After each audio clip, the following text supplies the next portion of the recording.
let you guys know is Royston he's a 2 Comma Club Award winner. I mean, he's a best-selling author. He's a serial entrepreneur, a mentor, a coach, a director, you know, at the world's like #1 incubators, accelerators. All right, here we go. And startup communities. You know, he's a super connector, and he knows how to get in the rooms with, you know, the player, and knows how to be around the right people and get in the right place. So guys, without further ado, I'm gonna turn it over to Royston, let him do his thing. Hey, yo, what's up, Bobby? Appreciate the introduction, and really nice, you know, meeting everyone over here. Just to get some context on this mastermind, is this like part of like your paid mastermind, or just want to understand like the, you know, people in the room, you know? Yeah, so most of these people, man, are like we had discussed before, are you know, part of our academy. They go through, they're closers, setters. Some people that are in here are also, you know, part of some of our partners. So, you know, everybody's trying to get some gems, but it's all our people that work directly with us here in Mike. Awesome, that's cool. Yeah, and just wanna, you know, appreciate and acknowledge the invite. I heard about Mike like in 2021 when my closer, you know, was like sharing with me about him through his Facebook ads and stuff. So that's when I got to know him. That's how I met. That's how I met Mike. Facebook ads. Yeah. Then he might reach out to me, you know, this year, you know, just to give this. So I've seen, you know, Limelight's media's work. So everyone here, you know, has made a great decision in, you know, getting Bobby and Mike's help and mentorship. So like, how would you like the entire like flow to go? Like, you know, what do you think would be the agenda? You know, man, you just cover your deal, man. Like, talk about the sales, the marketing, you know, things like that. And then, you know, at the end, we'll open it up for Q&A. Man, tell your story. Tell them how you got started, where you went, what you're doing now, how you got all them awards behind you, man. Sure, Bobby. Yeah, sure. So, you know, I started in 2017, actually end of 2016. Got into like the drop shipping e-commerce space. So I was lucky to, you know, have been exposed to this make money online world early. Just stumbled upon it. Then 2017, you know, stumbled upon more like all these make money online gurus and stuff. So I was just really lucky to have like, you know, found them. And as much as like, you know, some of these people might get like a bad rap online, like we're very lucky, you know, that there are people in this day and age who's willing to like, who has a proven like track record and success, like Mike and, you know, team, and willing to lend a hand, you know. Then in 2018, you know, while I was running my e-commerce business, I started my marketing agency. So I scaled that 2018, 2019, 2020, 2021, you know, scaled a marketing agency in the local lead gen space, in the e-commerce space, in the PR space.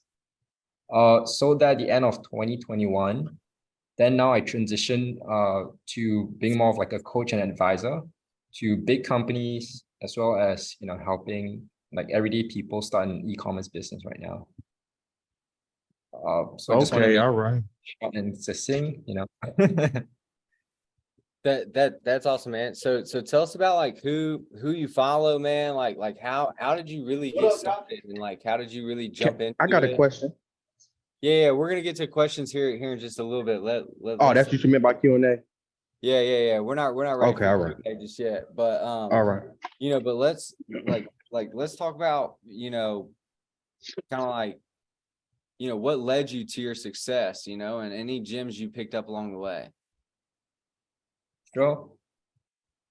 You know, there's a really famous Tony Robbins quote, you know, success like leaves clues. And when we're first starting out, you know, for anyone first starting out as a beginner, like going from 0 to 1, I think the best place is to model after somebody that you can model after success, you know.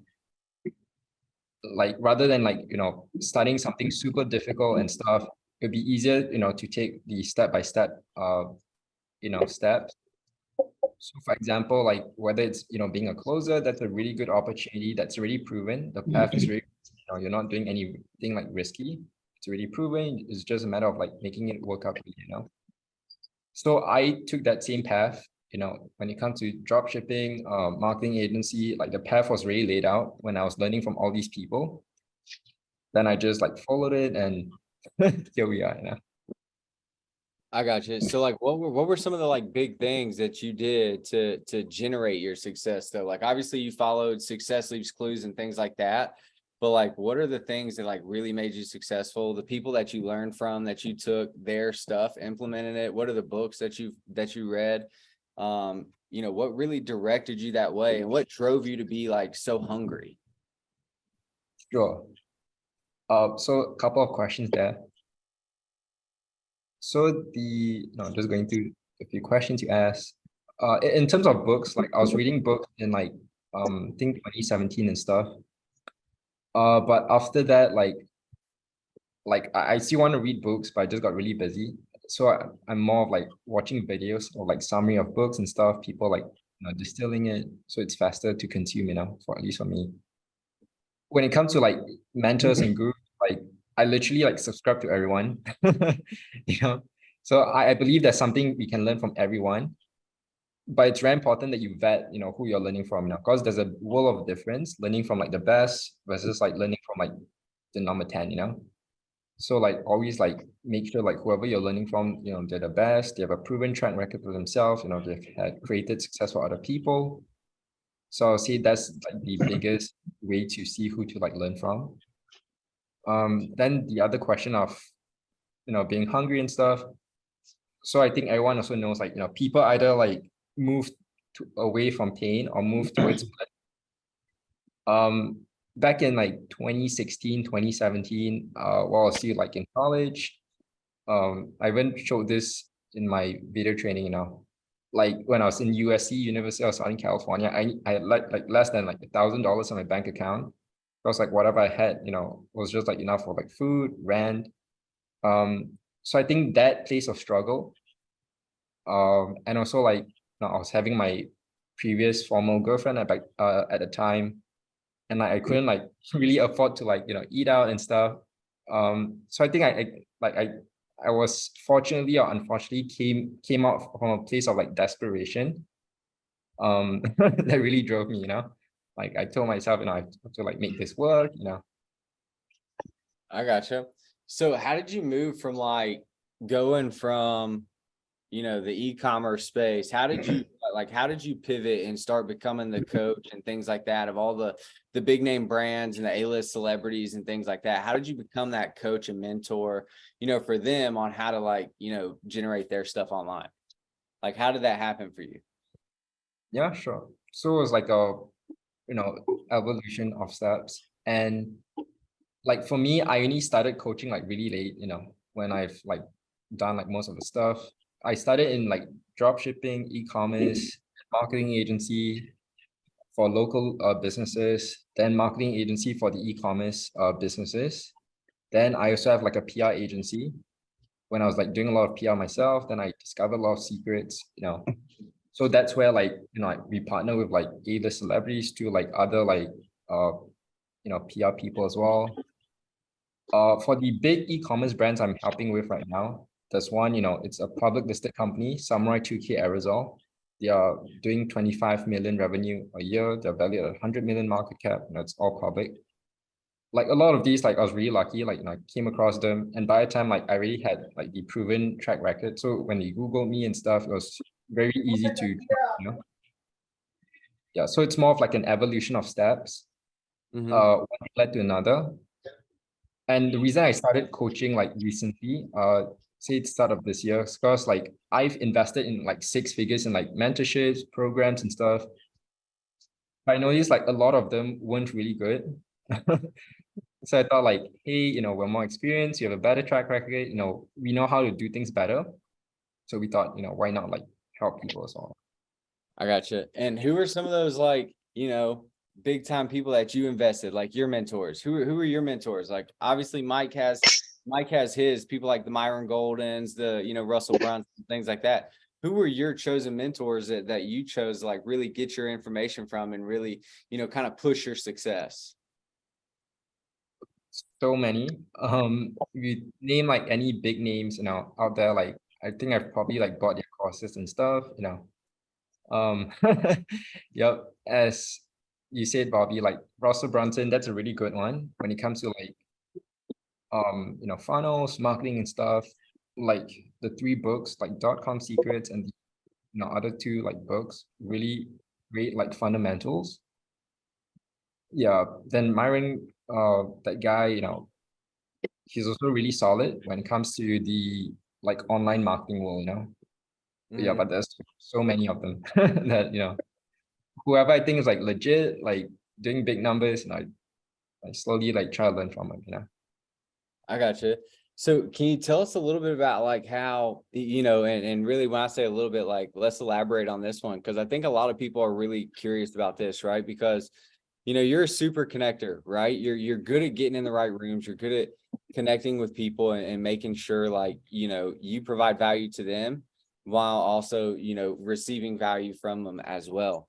Right. So like tell us like, talk to everybody about how you became like that super connector and like how like what your strategy is like when you go to meet people and like really how to dive into that and understand, where you can go with them. Yeah, excellent question. Like by now, you've seen my photos. I've been with a lot of the world's like biggest celebrities, like Gordon Ramsay, Michelle Yeoh, like a lot of billionaires as well. I'd say like let's say you're in an event and stuff, which I think a lot of people are hosting nowadays. Like, we gotta be like really nice and like really like, just be a nice person, not be like intimidating, try to like, try, try to just be like very, easygoing, welcoming, and also like just there's a saying, people only care about how much you care about them. So like when it comes to networking, like ask more about people, ask like what they're doing, so you can see how you can potentially like assist or help them. And while asking that question, you can also introduce yourself a little, rather than like making the conversation all about you. Can make the conversation about the other people. But of course, we got to introduce ourselves and share a bit about ourselves first to create trust. Because if somebody's like sharing everything about them and like being tight-lipped, there's no trust now. Because people only like trust someone and someone would know about, share about our story, but we gotta, care about the other person even more. That answer.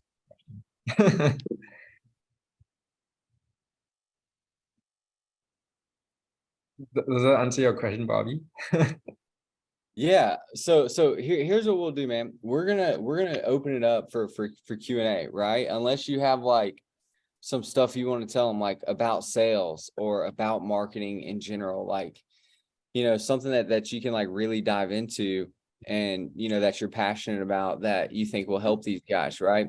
One of them that I thought would be, that super connector because, everybody's trying to get into those rooms and really, get themselves out of obscurity, as to say, right? And obviously you've done a great job at doing that because of who you've met. So like, anything that you can drop for them there or any like, other small tips and in the sales world that you've used, things like that. Yeah, sure. So when it comes to the high ticket space, high ticket closing space, like I've hired closers since like 2020, 2021. I paid them as much as like 20K a month for the really good one. So when it comes to like sales is all about persuasion, and sales can be broken down to many things, like the hard tactics, like in terms of like what to say, the script, objection handling and stuff, but also like the persuasion and the psychology behind it, like, knowing how to like acknowledge what someone says, knowing how to like pause a little so like the other person feels like you're being heard, knowing how to like our tonality, speaking in a way that the other person feel like they can trust us and that we don't have like a hidden like intention behind it. So like combining those two, I think is very important because like when I first started out in sales, when I first started out like closing my own like marketing agency clients, I wasn't like the best in sales, but by that time I, decent people skills. So I know how to like make them feel like they trust me. Because sales at the end of the day is all about trust, like if they trust you at the end, they'll hand you the money. They gotta like trust the salesperson, you gotta trust the company, you gotta trust the coaching program. Yeah. So what would you say is like, some of your biggest ways that you get people to help trust you in that short time frame from your initial phone call and your presentation, right? Like what are some of the things you do that create that trust? Yeah, sure. So the biggest tip is, it'd be easier to have already like warmed them up before the call. Because like some sales calls, like some people who like hop on the call, they've already made it mind. Sorry, there's a background noise. Yeah, there's a background somewhere. I gotta find who it is. Anyways, yeah, I'd say the biggest tip is getting the person like warmed up by the time they hop on a sales call. Do like nurturing them, like through like sending links and like informational videos, like training videos and stuff. So that makes your life way easier. When someone hops on the call, they're already like super warmed up. Then during the call itself, how to make someone like trust you. When it comes to like, especially like at the end, when it comes to like making a decision on the call and stuff, we gotta give the illusion of choice. We can't say, oh, you gotta make a decision right now and stuff, because that like loses trust, especially for like more sophisticated people. So like we gotta always diffuse the pressure, like, yeah, no problem, like, like what you want to think about, like are you unsure about, like, like diffusing the pressure so the person doesn't feel like, they are pigeonholed in like making a decision on the spot, and like framing things to their benefit, like, okay, the reason I'm asking you all these questions is because I want to understand you better, I want to understand your goals better, so I can see whether this is a good fit for you, whether we can even help you, and so that we can create like a tailored game plan for you. So always framing things to their benefit, you get more compliance when it comes to asking questions, and always like diffusing the pressure, not make them feel like uneasy and stuff. Yeah, for sure. So let me ask you this, man. When you're going through your stuff and people see you like online, right? Like you have a pretty good online presence via YouTube, Instagram, things like that, right? You have a lot of followers and whatnot. Do you think that plays like a big role in how people perceive you when you get on sales calls? Sure. I don't hop on sales calls myself, because I have a team right now, but Yeah. I honestly, like, initially I thought it would make a big difference. But when I've seen like so many other coaches who are like even doing way more revenue than me with like a way smaller following, then I know that it's just a super tiny like contributing factor, Because I've seen people with like small followings, just with like 20,000, 30,000 followers, and they're like making more money than us when it comes to the coaching side of things. Mm-hmm. So I thought it does play a big factor, but from my observation, I don't think it makes it such a big difference. Okay. So like being new closers and things like that was like one like huge like thing that you could give to these people that, to give to everybody here that would, kind of help them shift it and make a paradigm shift, right? Is it, what are the things that could really help them shift and become that ultra level of success like you had, from, being young and just doing it? Sure. I'd say like success is like, truly like 50% mindset, because like, to like really like, go to the next level and stuff, like you got to do a lot of things that, you might not like you get really exhausted at days, you don't feel like doing things, but you just got to like do it. so you gotta create like a condition and circumstance where like whether you feel like it or not, you just get the stuff done, you know?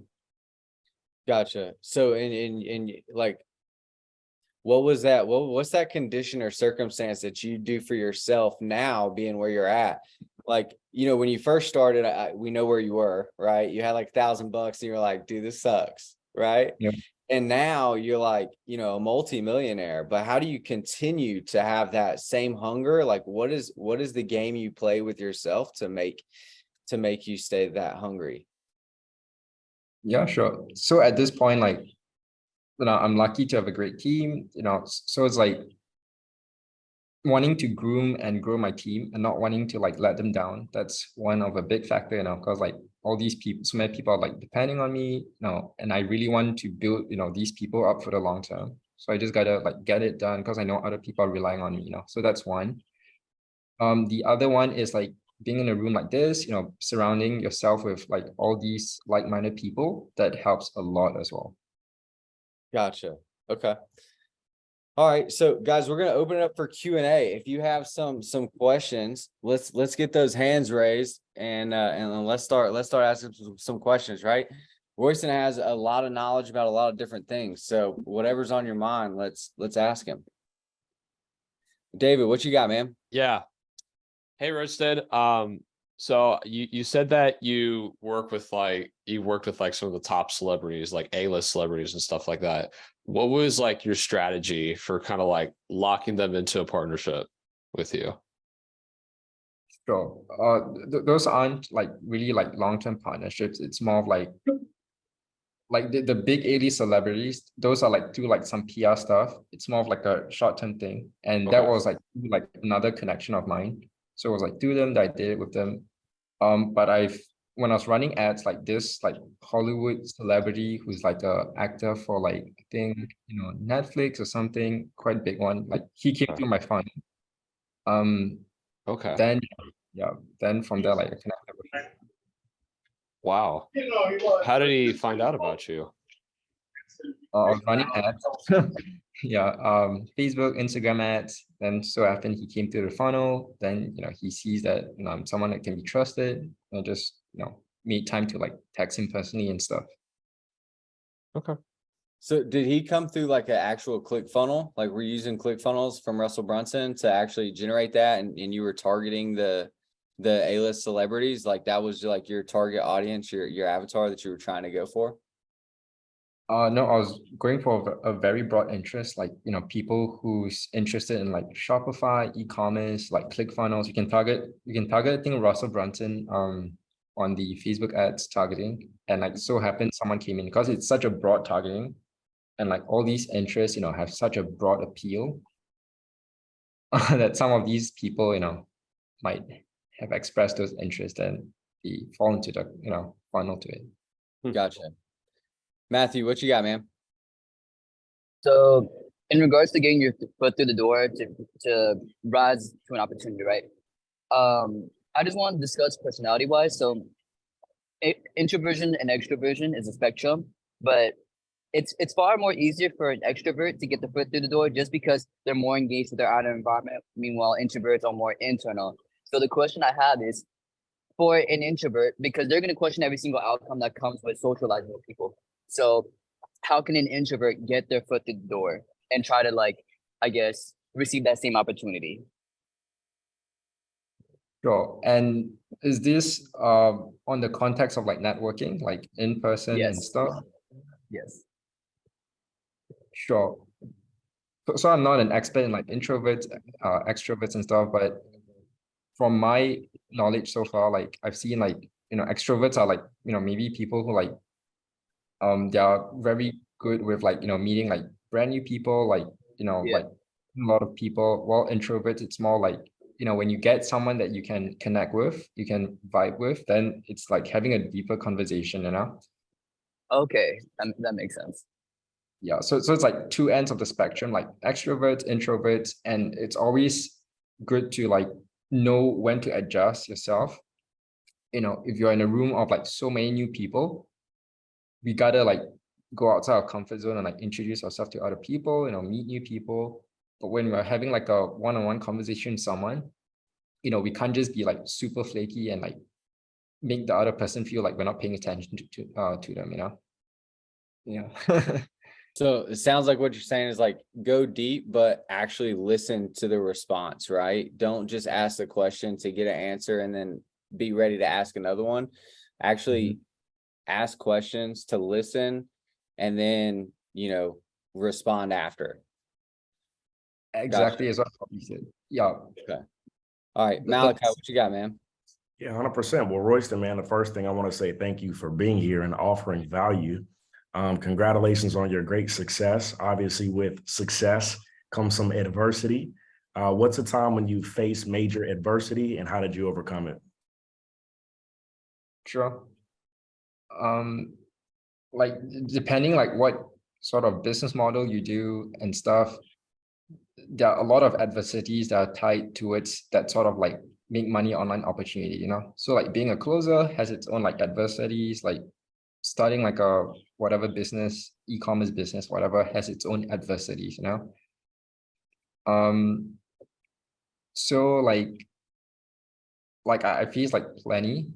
And also like it's also in the mind, because like there's a saying like, like suffering happens in the mind.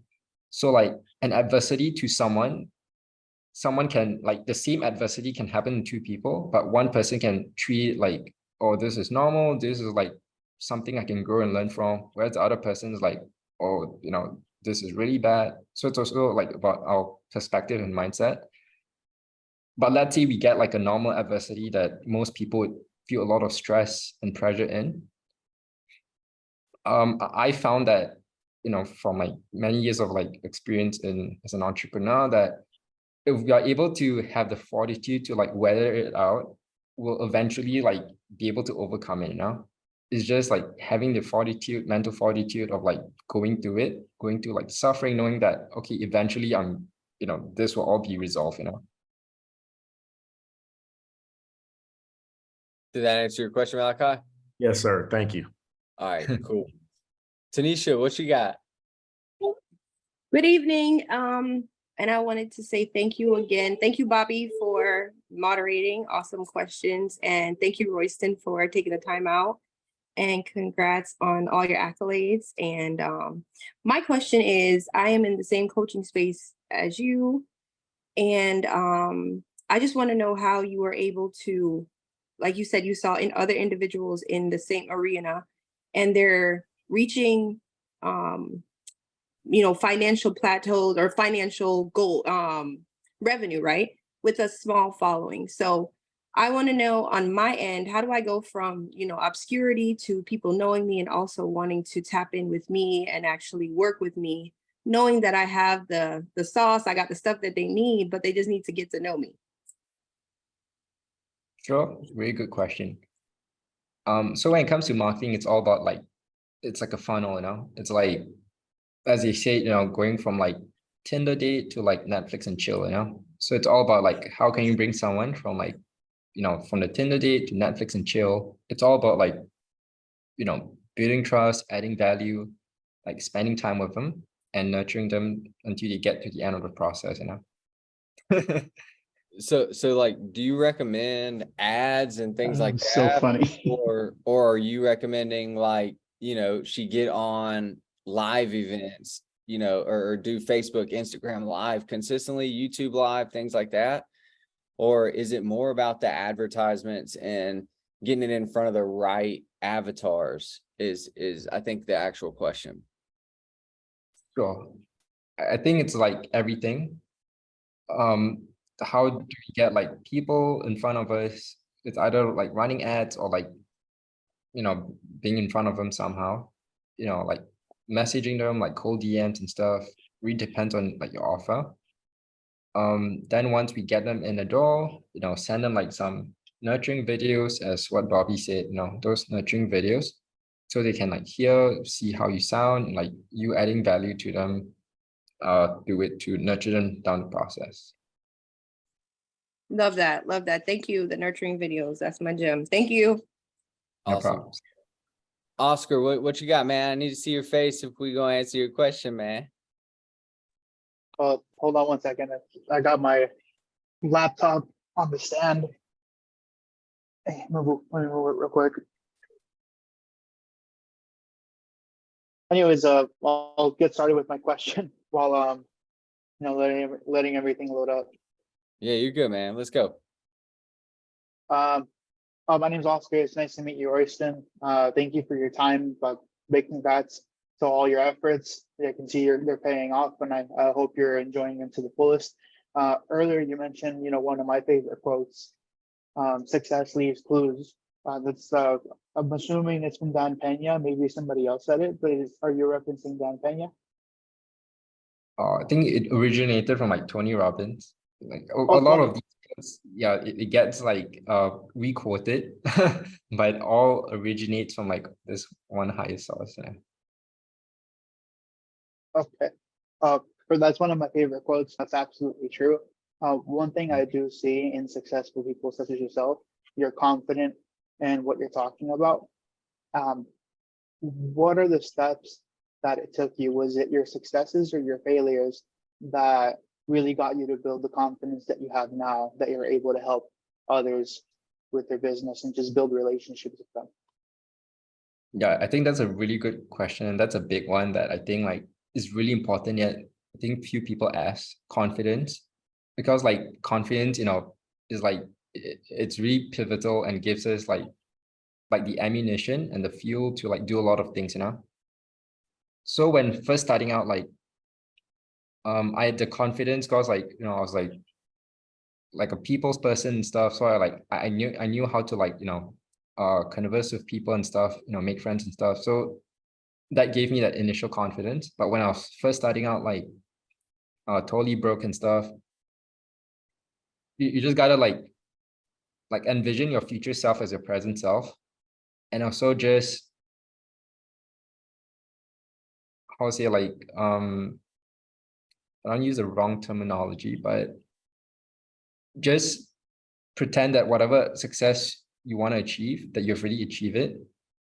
But of course, like be level-headed, and also like just put that confidence front, because like confidence, there's a saying like competence breeds confidence. So one way is like, you can be like really good at your craft, like being a great closer, that that you are a great closer because you have learned from the best of people, So you're like tapping into their like success, giving you the confidence that whatever you're doing, it already works. So it's gonna work out for you, Yeah, but when first starting out, you just gotta like take the confidence from people around you, from the mentors you look up to, and also just try to, imbue it in you. But over time, like whatever, let's say, you start making good money and stuff, that would give you a lot of confidence. Yeah, I think the easiest way is like once you have some sort of like traction and success, like, if a closer is making like 10K a month, 20K a month, a lot of times you think you're the shit, so. So it sounds like kind of like what you were saying is, envision the person that you want to be and where you want to go, and then just start taking the actions to be that person that you want to be. Yep. Right. However you see that person, whether it's, multimillionaire or whatnot, but take those actions in the same way that man would take those actions. Yep. Spot on, Bobby. Okay, cool. Who else got some questions for him? I got some questions. What you got, D'Angelo? Well, so I was in the gym just now, you know what I'm saying? I didn't, I was telling something. I just got a Yes. question about. We can't hear your question at all. Yeah, you're kind of breaking up, my man. Yeah, you able to hear me? Yeah, Is it better now? a little bit.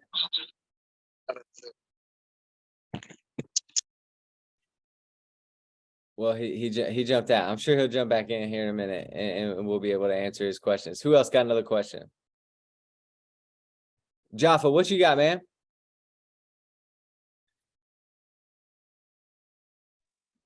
Okay. Well, my main thing is the awareness of an action, how that never leaves. You know what I'm saying? But at the same time, me not being good with my vocab and everything, you know what I'm saying?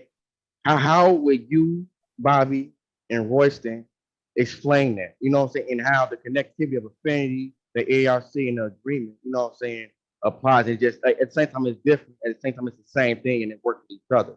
That's really my number one thing is the communication and the affinity agreement by using the awareness approach and action. You know what I'm saying? Like it evolved that for me and evaluate. I don't know. You know what I'm saying? So you got, yeah, Royston, you understand this question?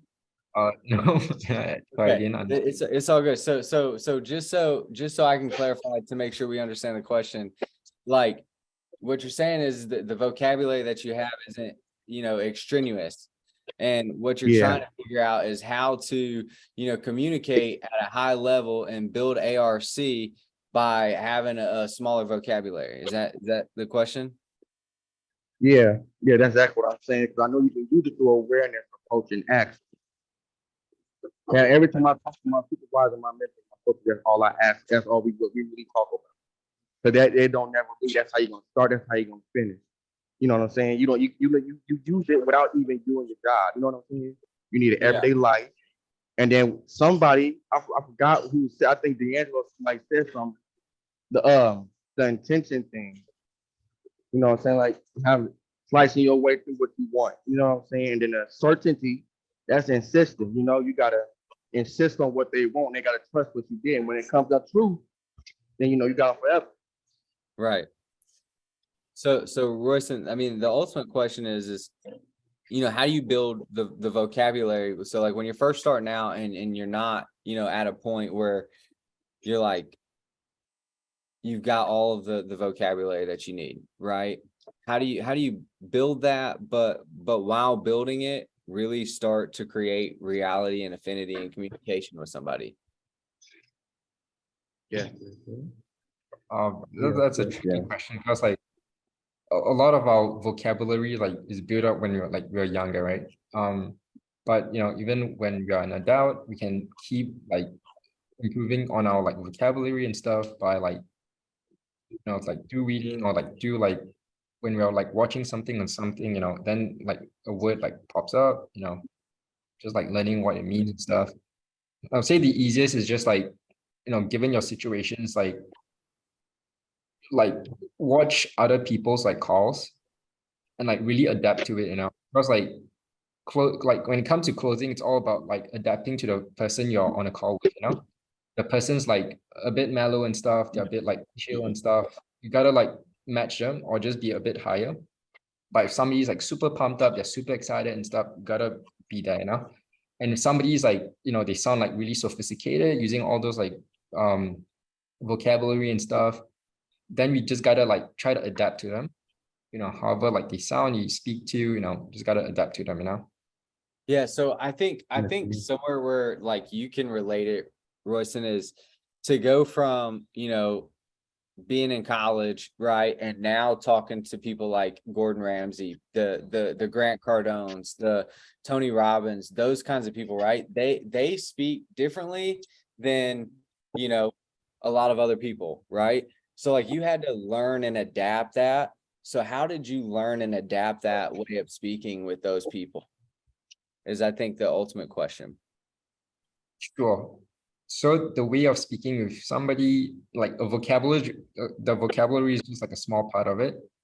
I would say like, maybe prior to like meeting them, like, watching videos of like how all these people like usually like speak on like video and stuff, and like just modeling after it. Like same with closing, in closing, like we watch someone's sales calls, like how they do it, and like we model after it. Same when it comes to all these. So I think the easiest is like just like watch calls of like people you think you want to like emulate and like just try to model after it. Gotcha. Okay. Because like for example, like my previous closer back in 2021, like his style is very different. He's like, yo, what's up, big dog? We're the like Michael Jordan of like agencies and stuff. Like he speaks that way. That's his style and it works. His is like a bit more informal and stuff. So like through it, I learned a different style of speaking that I think would resonate with some people, Right. Gotcha. Okay. D'Angelo, man, it looks like you jumped back in. Are you able to ask your question now? You got to unmute. Oh, my bad. Y'all hear me? Yeah, we can hear you now, man. All right, cool. Yeah, there we go. I had my headphone in my pocket. But anyway, my question was more just about like being resilient, you know what I'm saying? And I'm young, you know what I'm saying? Like I'm 19, I just graduated high school last year, and I've been doing a lot. You feel me? I work at this place called Gulfstream right now. You know, like the build wings on the private jets. It's one of them jobs where I wake up super early. Like I got to be there at 5:15 Monday through Thursday, and then Friday through Sunday, which are overtime days. I still come in, you know what I'm saying? But you got to be there from like 4 to 12. You know, 4 in the morning, 12 p.m. And you know, I'm trying to have time to do other things. You know, like I'm always working out. You know, I go right after work. I don't normally get out till like 3:45 on those regular work days. And you know, it's such a short schedule. You know what I'm saying? So like, how do you feel about wasting time? You know what I'm saying? I know a lot of people waste their time. You know, but how do you feel about like the value of time? Like, would you say that it's extremely valuable? Yeah, really good question. So even before like I think when I was like learning from all these gurus and stuff, then I understand like the value of time. I think it was that time like I really understood like the value of time. And when I first started my business, cause like I was so like broke, like every ounce of time is so important to me because like I was like, well, this amount of time I could be used to like make money and stuff and try to break up from my situation now. So that sort of like mindset like was latching to me until right now. So when it comes to like time and stuff, like I'm very like cautious of my time. You know, to your question, like I'm really like really mindful of it. Really don't like to waste time. So that's like one extreme of the spectrum. But the other extreme of the spectrum, you know, you also gotta take care of your mental health, right? Like, because if you like work hard, like keep working 24/7 stuff, like you might feel exhausted and tired, you know. So like take some time off, like, you know, maybe like watch a good movie. Maybe like, you know, you can still hang out with your friends or family, but maybe you could like do some work like over there, you know? Like for Absolutely, example, absolutely. yeah, like for example, like when I'm like at a dining table and stuff, sometimes I'll just bring my computer and like just do some stuff, you know? So it's like Right. still having the best of both worlds, you know? Right. So you basically, it's more like you combine it, you know what I'm saying? Like you bring your work into the chill spot just in case, you know, because you know like it has to be done one way or another. Yep, exactly. Because let's say like, you know, you're chilling and stuff, but you feel guilty, then that's also not good, right? Because like you're chilling, but you feel guilty that you're not like working towards whatever you're trying to work towards. I But feel maybe that sometimes. but maybe if you have like your phone, your computer, you can like watch a video and stuff. Yeah, you know. Absolutely. So, That's so it. let me ask you this, Royston. So would you say that if you are to pair your passion and your purpose with your time, at that point, your time becomes, you know, because time is the most valuable commodity we all have, right? Like it's the only thing that we can't get back. We can get money back, we can get, you know, people, we can get all that back, but what we can't get back is time, right? Mhm. So like time is your most valuable commodity. So I think what you're getting at is combine your purpose and your passion, right? And then your time becomes better well served. And then when you're chilling, you don't feel as guilty because everything's combined. But when you are chilling, maybe add it to the point where you're hanging around with quality people that are still expanding your mindset. So at that point, you're not just kind of chilling, you're like chilling but growing at the same time. Is that what I got from that? Exactly. That's what Bobby said. Exactly. Okay. Who else got some questions? One more. D'Angelo, you still got a question? Yeah, you know, I'm just popping stuff on the fly, you know what I'm saying? But it's like, it's just this stuff I go through. But, you know, friends, right? You know, like I said, I'm young. And I don't know if you covered this already, but you know, like I said, I didn't hear everything you said earlier while I was in the gym. But I was here from the beginning though, you know, I was just, you know, focused on trying to do both. But as far as friends go, right? the people that you have around you. We all like, you know, you want to hear like the 5 people that you hang around with or whatever is kind of like what you're, you know, grow out to be, you know, your habits and everything. Like, how do you feel about changing habits? You know, like, do you like for you, right? You said, you know, it wasn't always easy for you to just, you know, meet people or just hop on calls with people. You know, like you got to get used to it, find your style of talking and stuff like that. Like, you know, people say practice makes perfect and stuff, but like, how long did it take you to actually like understand what you were doing and feel comfortable? You know what I'm saying? Because you know, you got a lot of people like me. You know, I was doing so much. I'm doing so much right now. Like I invest in myself a lot. So you know, I get friends and everything that might be like, oh, you know, this, what are you doing? What are you doing? You know, but you know, they not trying anything. So you know, what can I really do? You know what I'm saying? Besides keep trying. You know, the next step below is doing nothing. You know, so I guess I don't know. I'm kind of answering my own questions here. I'm tripping, but you know, Mhm. You, but I really just I was really just asking like, as gotcha. far as repetition goes, what do you do to make it so better? Sorry, I'm not really understanding So the I question. think so Royce, I think what he was trying to say is that, you know, like how do you feel about, you know, obviously when you get friends, right? Like how do you feel about sometimes phasing those friends out because you're the 5 people that you surround yourself with, right? Right. Like and you know, how do you feel about doing that and how do you go about doing that? Yeah, Is yeah, I yeah, think his yeah, question. yeah. That's it. Sorry, do you mind repeating, Bobby? Like I was like, Yeah, so like, you know, they say you're the 5, you are the Mhm. 5 people you surround yourself with most, right? So how do you go about, you know, deciding, okay, hey, are these people the people that are going to elevate me? And if not, how do I go about phasing them out so then I can get to the people that will help me start benefiting? Sure. I think, you know, we can't like really like cut people out straight away, like not respond and stuff. Like I don't think that's wise.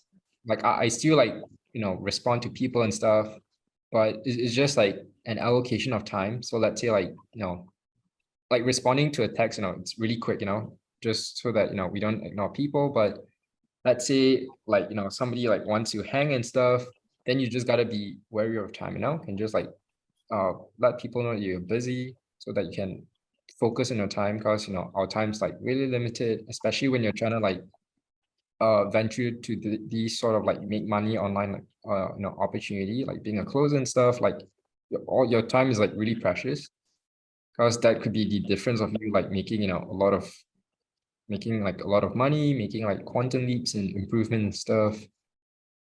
So it's like just being mindful. Yeah, just being mindful of like who you say yes to when it comes to like spending more time with, you know. So let me ask you this, since we're on this topic, right? What is your idea or what is your idea on the 30-30-30 rule, right?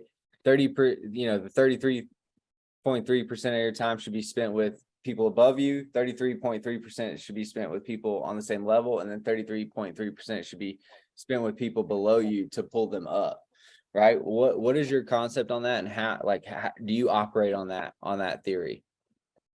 Yeah, for sure. I think that's a very balanced approach to life.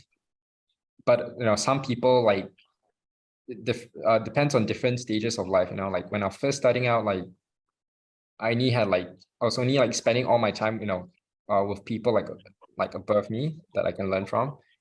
But over time, you know, at this point right now, like I'm also like giving back and helping people. So like, you know, you don't have to force it, but that's like the good balance equilibrium to like, you know, reach, you know. Gotcha. Okay. Anybody else got some questions? If nobody else does, I got one more. All right, Dan, we'll take you one more. And then Jeff, I seen you. We're gonna come back to you. All right. So information, you know, like I said, you know, it's another thing with friends, right? You know, as you're going through the stage of like actually finding your circle, you know, you find people that are cool, but then they're not as cool as you thought they were. and you didn't share some valuable information. Like you being at your point now, do you really tell anybody anything? You know what I'm saying? Like, you're a valuable person, so it's like in this world, not everybody is like acceptive of that, like anybody doing better than them and stuff like that.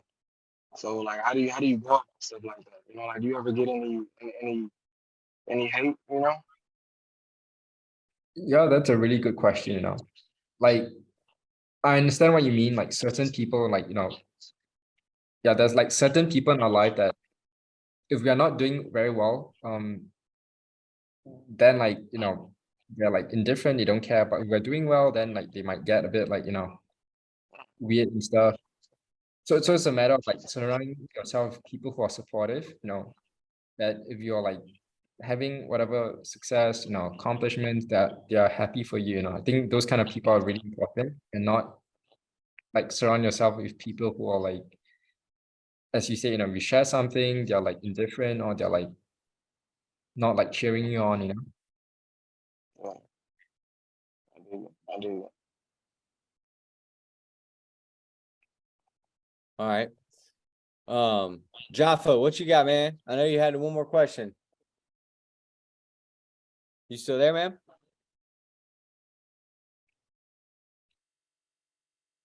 Yeah, I'm right here. So, my thing was, intention. Like Mike said, slicing. It's like slicing your way through it. You know what I'm saying? Your intent, because you can be doing something, and it can involve to 1,000 different things, but what you really want is one thing. You know what I'm saying? Because this job can do a whole bunch of stuff, but you can only focus on one thing at a time with a client. You know what I'm saying? And you want to just slice your way through it.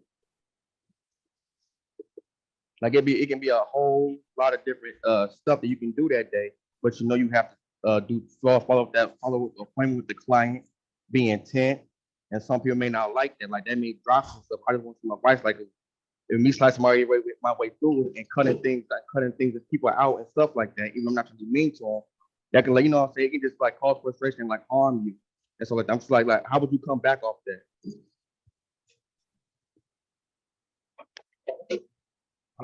Bobby, did you get a question? So you're asking how do you come back off of an intention? Like because your intention, your intentions can sometimes harm you, because somebody may be like, oh well, you're not into what I'm into right now. Or when you kick, or I mean, like, because sometimes intention, it can just, I don't know, he might said it in the video, because sometimes your intention can seem like a threat to somebody else's business, or if the person don't seem like you're helping them out, but you're assisting and whatnot, and trust, because sometimes your intentions, you're helping them, it can harm you. Because he said something about truth and false does not always go with good, does not always go with good and bad, it goes with right and wrong. And he was talking about the intention stuff. I was like, that happened to me. I want to know how I want to come back off that.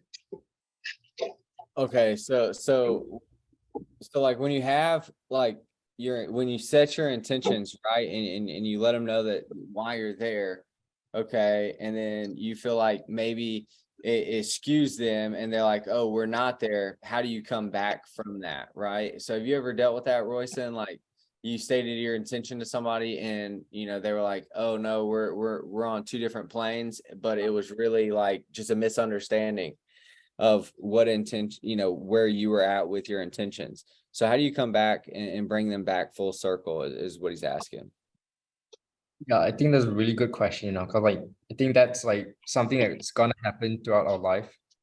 People misunderstanding like our intentions, maybe with like really good intentions, but someone like misunderstanding it. I think I found the best way is to like be really upfront and be really transparent. Like when it comes to like you like asking a question, you like saying a certain stuff, like giving them the reason you asked that, and it gotta be like a real genuine reason that makes logical sense, Otherwise people can like smell through it. Yeah. Gotcha. So just making sure that it's a genuine intention. And then if it's misunderstood, just saying, hey, I think we misunderstood. This is my actual intention, is really just to help you or whatnot. How can I do that? Is I think what Oh yeah. what Mike said, it says something, your intentions can stop y'all from playing tennis because he felt like a threat. He felt like you were the threat. So your intention can sometimes feel like it's something stop y'all from playing tennis. Yeah, and I think that just comes from a misunderstanding from the client, right? And then it's restating it and making sure that they understand, and that's being able to restate it in 3, 4, 5 different ways. And like Royston was saying earlier, is just really watching it, really gaining information from other closers or other people, and becoming multiple, understand how to tell stories in multiple different ways. So that way you have the knowledge to help people. But I know we're coming up on the hour. Does anybody else have any other questions or anything like that? Because I want to make sure we respect Royston's time. He's given us a lot today, so I want to make sure we respect it. But if anybody else has, one more question, we'll take one more. I have one more. If you could go back in time, Royston, and do anything differently, what would it be? Or would you change nothing? Yeah, that's a really good question. So like, I think the only time where we should be like retrospective is not to make ourselves like feel like a sense of regret or like guilty, because we can't change the past, like there's a lot of things like something I wish I could have done different, but we can't change the past, so it's when we be retrospective, it's more on how can we take it to the future and improve it to the future. So like and the question was, if you could go back and change anything about your process, what would you, or do anything differently? sure, nothing in particular, because in retrospect, like usually like the decisions that we make at that given point in time, looking back, we might or might not like regret it, but the decisions that we make at that point in time of our life, it's usually based on like the information and based on the level of awareness we have at the time. So it's a matter of like how can we like develop that awareness and stuff, so that any sort of like decisions and stuff, like we make it in the best and most informed way, so that we have less regrets moving forward to the future. Awesome. Thank you. So I'm gonna build off of that real quick, Royston, and I'm gonna let you go, man. So what is the best way to gain information? What like in your opinion, what is the best way to gain information and be able to raise your awareness as you're going through and just continuing to proceed? Yeah, sure. So like information is like infinite in this world now. And information can be like about anything. There's so many things in life. There's so many different sort of like things, topics we can learn in life, But let's say like in closing, let's say, we should have like said something that could have closed this person, but we miss out on the opportunity. So like, I would say all these like specific information, we gotta learn from the experts, when it comes to closing and stuff. Like, I'm not so smart to like invent closing myself. Like I learn from the best of people. So like whatever information you need for that specific outcome, like learn it from the best of people. So would you say it's like books and podcasts are like the best place to get it? Yeah, like I was listening to like so many hours of like podcasts and stuff when I was first starting out. But right now I would do it a bit less, because like right now, like action makes like more sense, yeah, but when I was like listening to all the podcasts and YouTube videos and whatever, because at that time, like I had nothing better to do. But when you're in a capacity to like take action and like make money and stuff, I think it's a balancing act, Gotcha. Okay. Awesome, man.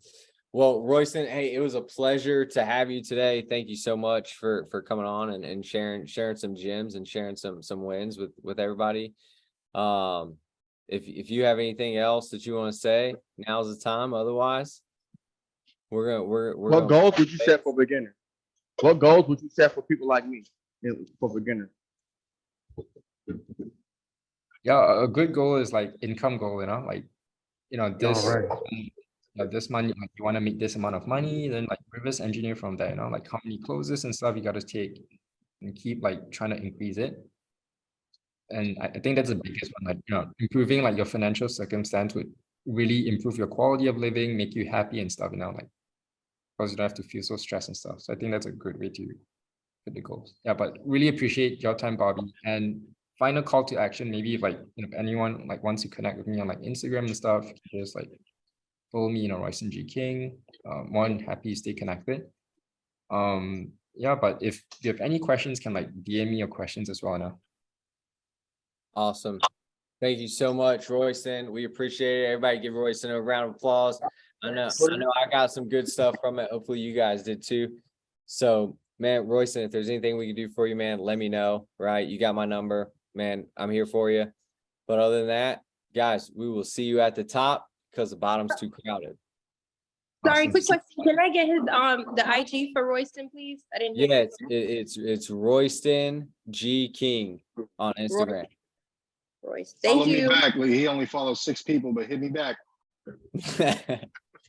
Yeah, my team manages my IG, but if you send a message, I'll make sure to like see it. Because if it's something outside, the norm, my team would flag it to me, and I'll answer your questions now. So don't worry. Yeah. Thank you very much. Listen, I'm sorry, Royston, what is the IG handle? Royston G. King. Just the name, just my name. Put it, you can find it. Gotcha. I found you. Awesome. Well, Royston, thank you. Thank for you. your time, man. We appreciate you. Yeah, appreciate everyone as well. Thank you for your time as well, and talk to you soon again. See ya. All right, see you, man.